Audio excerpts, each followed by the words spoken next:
At 58, I was laid off from a job I thought I'd retire from. They said I was too senior, but I heard what they really meant. Too old, too expensive, too done. I sat on a park bench with a rejection letter in my hand, wearing the same suit I used to be proud of. And in the distance, a food truck, not mine yet, but a glimpse of what could be. This isn't a story about building an empire. It's about rebuilding a sense of self. If you're over 50 and feel invisible, this is for you. I didn't chase a second act for glory. I did it to remember who I was before the world told me I was finished. For 3 decades, my life was numbers, forecasts, compliance reports. I was the guy who color-coded expense categories and stayed late to double-check payroll. There was comfort in routine, and I thought that meant I was doing it right. I wasn't driven by passion, but by pride. Pride in being dependable. Pride in being the one who never dropped the ball. That was my currency.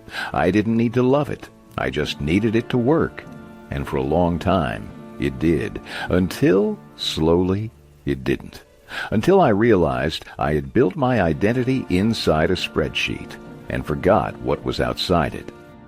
The title looked impressive on a business card. Senior VP of Finance.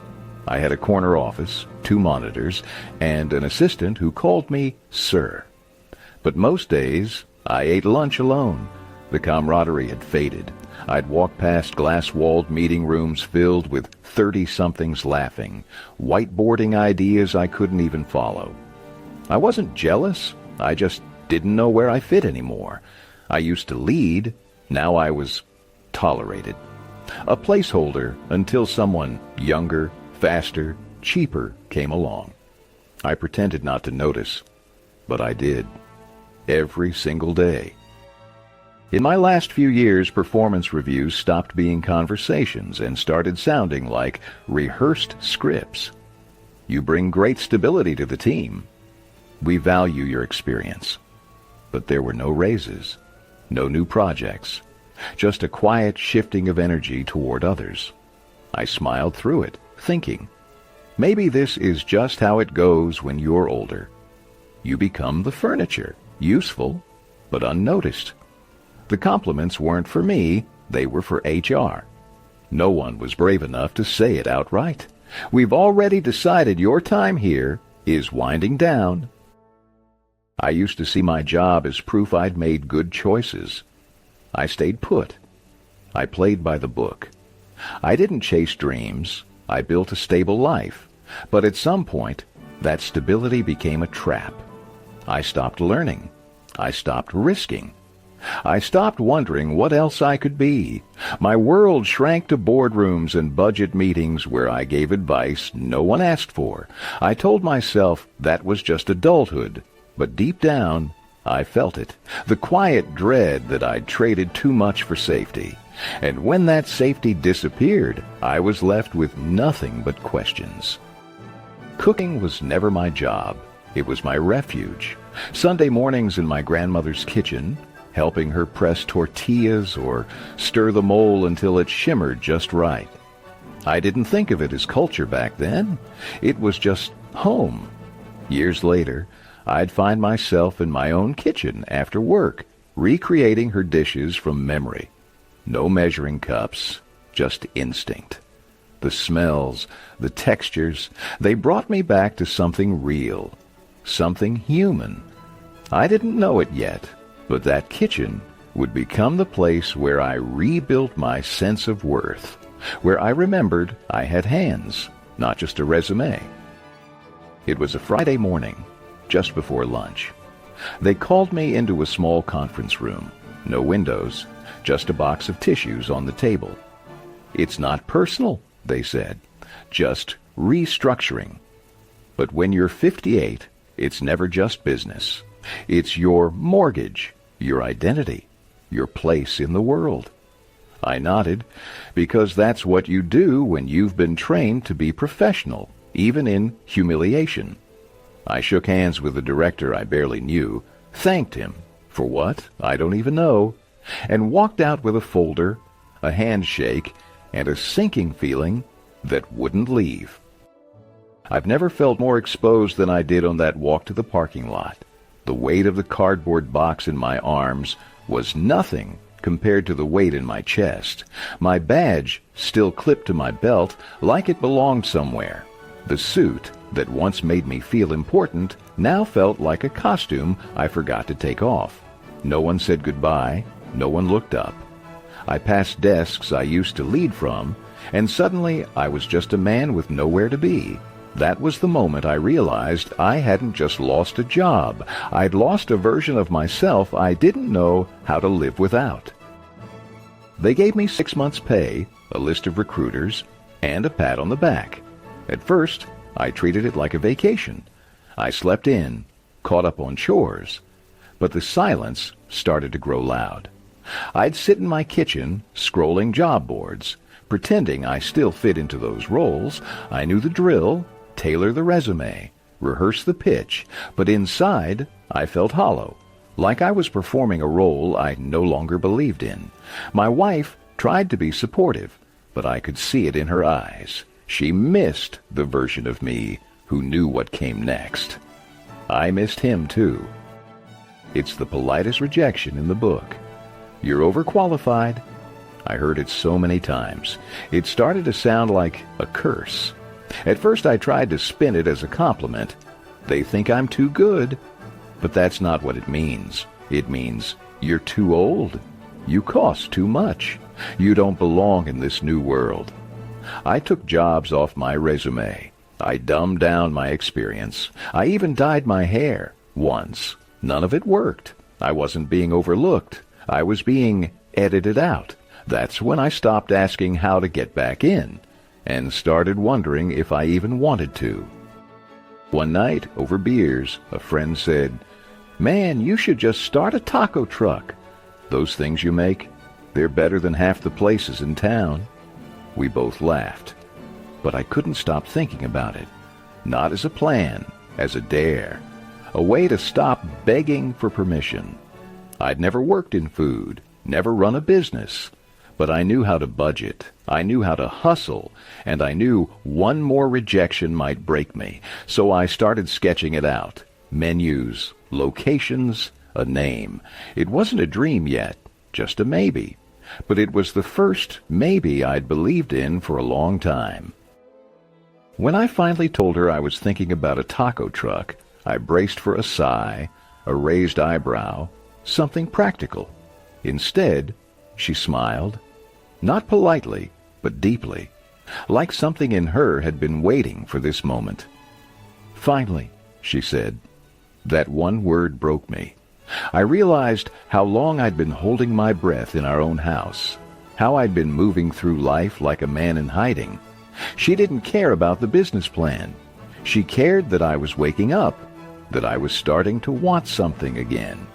And honestly, so did I. I didn't sleep the night before I bought the truck. My hands shook when I signed the papers. It wasn't just money on the line. It was pride, reputation, whatever was left of my identity. I had no roadmap, just a binder full of permit requirements and a YouTube tutorial on how to clean a flat-top grill. I wasn't a chef. I wasn't a business owner. I was a 58-year-old man with a hairnet, an apron, and a fear so loud I could hear it over the hum of the refrigerator. But under the fear, there was something else I hadn't felt in years. Possibility. I wanted the first day to be perfect. I prepped all night, triple-checked the seasoning, thought I had every step memorized, but I rushed the carnitas. Too hot, too fast. The fat burned, the meat dried out, and the smell was all wrong. I tried to salvage it, but it was a disaster. I sat down on a milk crate behind the truck and just broke. I cried like I hadn't since I was a kid, not out of sadness, out of pressure, out of fear that this whole thing was a stupid, desperate joke. Maybe they were right about me. Maybe I was done. I almost didn't open that day.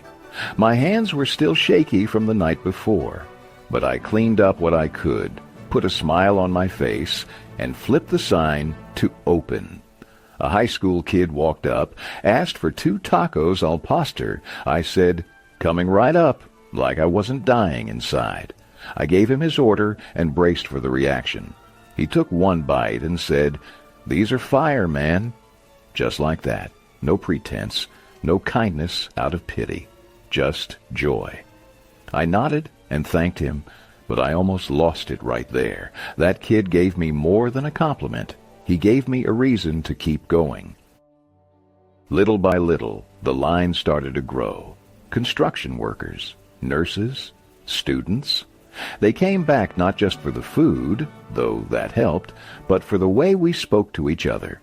I looked them in the eye, asked their names, remembered their orders. They looked at me like I mattered.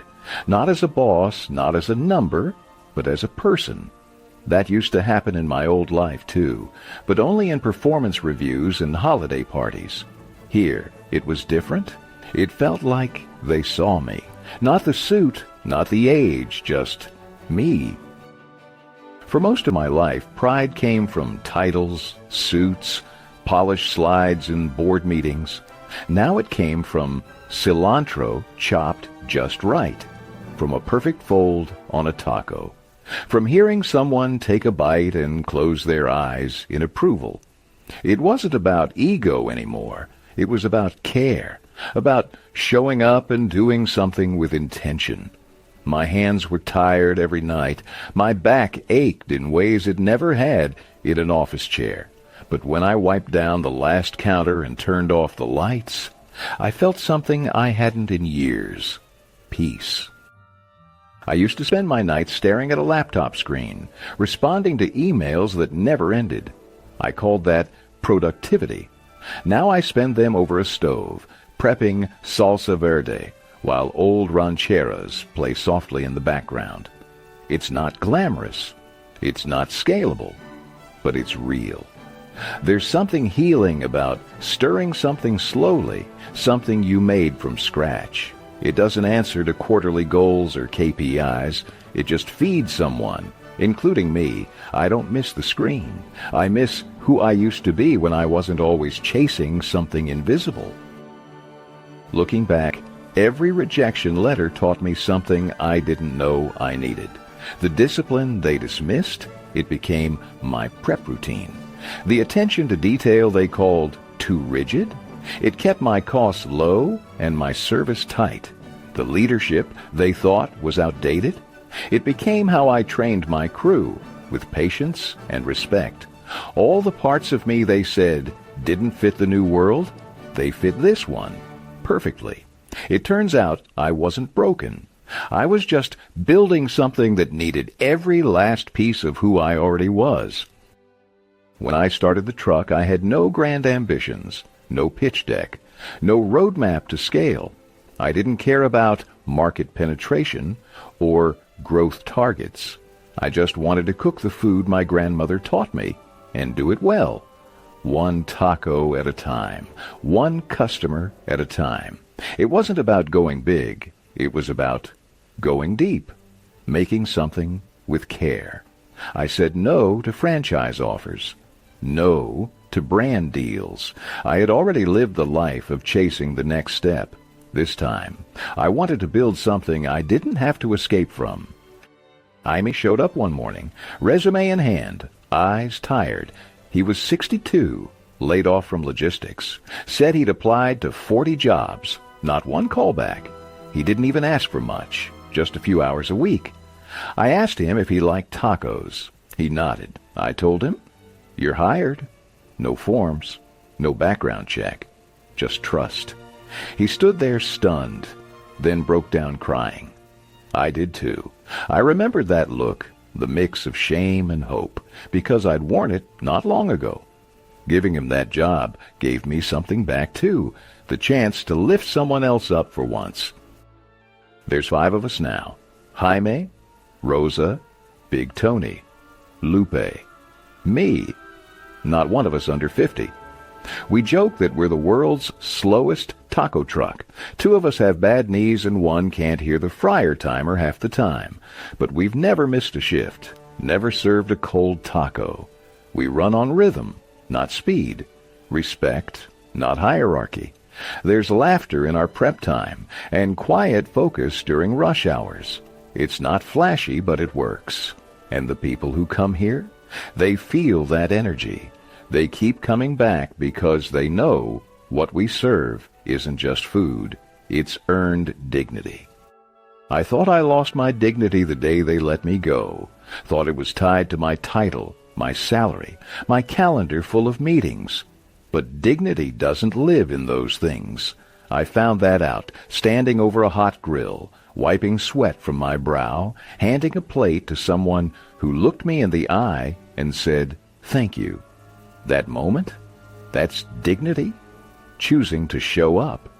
Choosing to keep going, even when the world says you're done. It's not about what you used to be. It's about who you decide to be when no one's keeping score. Life used to move fast. Everything was urgent. Every email, a crisis. Every meeting, a battle. Now things are slower, not because I'm older, but because I choose it. I take my time with the prep. I chat with the regulars. I know their kids' names, their favorite salsas. That kind of knowing wasn't possible in my old life. There was no room for it. But now, it's the best part of my day. There's a richness in slowness, a depth in simplicity. I used to chase impact in numbers. Now I find it in a smile over a lunch order. I still work hard, don't get me wrong. My feet hurt most nights, and my back isn't what it used to be. But the work fills me, not empties me. It connects me to people, to the past, to purpose. I used to manage budgets and teams, but I never felt like I was building anything I could touch. Now, I build flavor, memory, a moment of comfort in someone's day. That's the kind of work that warms you. It doesn't make headlines. It doesn't trend, but it matters. And when you find that kind of work, you stop wondering if you're too late. Sometimes on weekends, my kids come help out. They'll run the window, take payments, chat with customers. They started calling it Abuela's truck, even though she's long gone. That name stuck. People ask about it. I tell them her story, how she cooked with love and never measured a thing. I didn't mean to build a legacy. I just wanted to feed people. But maybe that's how legacy works, quietly, over time, in recipes passed down, in values lived out. I don't need a statue or a name on a building. This truck is enough. This life is enough. If I could go back and tell my younger self one thing, it wouldn't be to take more risks or dream bigger. It would be this: don't wait. Don't wait until you're forced to start over to ask what really matters. Don't confuse stability with meaning. Safe doesn't mean right. I spent decades following a map someone else drew, and it got me far, but not deep. Now I know it's okay to pivot, to start late, to choose something that fits, even if it doesn't impress anyone. It's never too late to live a life that actually feels like yours. They said I was too old, too senior, too expensive, too late. But every morning, I roll up the truck door, turn on the grill, and get to work. The smell of onions hits the air, and I'm back in motion. And every night, I come home, smelling like smoke and salsa, tired but alive, not chasing status, not proving anything, just living, just serving. That's not failure, that's freedom. I'm still here, still useful, still in the game, on my own terms, and if that's all I ever get, it's already more than enough. If this story meant something to you, if it made you think about your own second chances, I hope you'll subscribe, like the video, and share your thoughts in the comments. These aren't just stories. They're reminders that it's never too late to begin again, even if the world tells you otherwise. Here's something to reflect on. Have you ever been told you were too old, too late, or not the right fit? What did you do next? Or what do you wish you had done? And if this story moved you, You might want to meet Gerald.